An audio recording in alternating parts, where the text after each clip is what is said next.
अस्सलाम वालेकुम नाज़रीन इकराम। आज जो नुस्ख़ा लेके आपकी खिदमत में हाज़िर हुआ हूँ वो नुस्ख़ा एक है, लेकिन उसके फ़ायदे जो हैं वो दो हैं।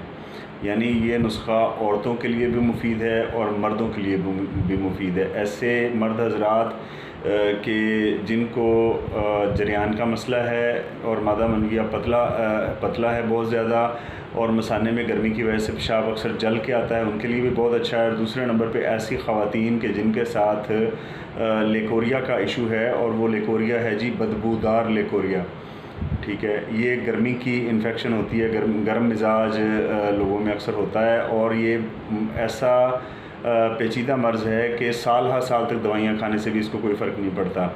यानी मैंने ऐसे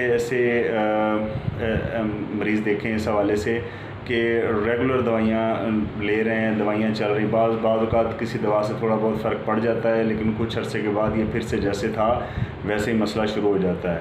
तो लेकोरिया के लिए जैसे मैंने अर्ज़ की है कि 4 से 6 हफ़्ते रेगुलर आप इसको इस्तेमाल कर लें। अल्लाह के फ़ज़ल से जितना भी पुराना लेकोरिया होगा, शर्त ये है कि वो गर्म मिजाज हो, गर्म मिजाज लेकोरिया हो, और उसकी पहचान ये है कि उस लेकोरिया में स्मेल होती है, बदबूदार पानी का अखराज होता है।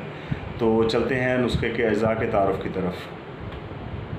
जी नाज़रीन इकराम, अज़ा नोट फरमा लें। सबसे पहले है जी हमारे पास बिही दाना। ये बिल्कुल सेब के बीजों की तरह के बीज होते हैं। नंबर 2 पे है जी गूंद बबूल या कीकर का गूंद, ठीक है जी।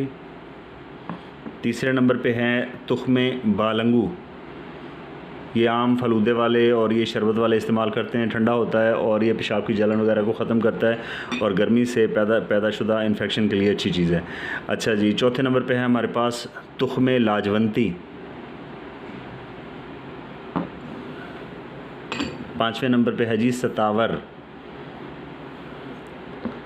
और 6ठे नंबर पे है ताज। ताज बिल्कुल दारचीनी की मानंद होती है, बस थोड़ी सी थिकनेस में ये ज़्यादा होती है और थोड़ी सी इसकी हैत तब्दील है, लेकिन ये दारचीनी से मिलता जुलता आइटम है। तो अज़ा का तारुफ़ हो गया। आपने तमाम अज़ा बराबर वज़न में लेने हैं और इनको आपने अच्छी तरह पीस लेना है या पिसवा लेना है।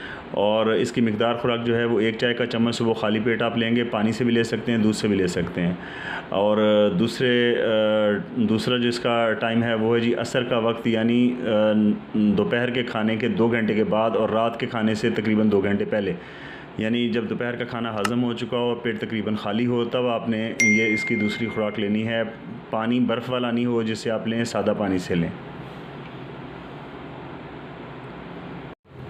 जी नाज़रीन इकराम, अज़ा आपने नोट फरमा लिए, ठीक है। अब थोड़ा सा मैं परहेज़ बता दूँ।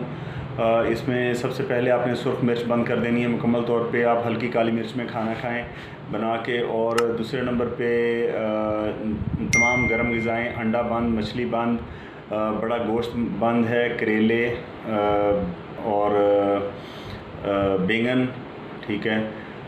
ये चंद चीज़ें हैं जो इसमें आप बिल्कुल नहीं इस्तेमाल कर सकते मुकम्मल परहेज़ के साथ। और जैसे मैंने बताया कि 4 से 6 हफ़्ते रेगुलर आप इस दवा को इस्तेमाल करें, इंशाल्लाह इसका आपको 100% रिज़ल्ट मिलेगा और सालों से चलता हुआ आपका मसला जो है वो इंशाल्लाह 4 से 6 हफ़्ते में मुकम्मल तौर पे हल हो जाएगा। तो मिलते हैं इंशाल्लाह अगली वीडियो में। तब तक अपने गिरदोनवा में रहने वाले तमाम लोगों का और अपने चैनल का ख्याल रखें। अल्लाह निगहबान।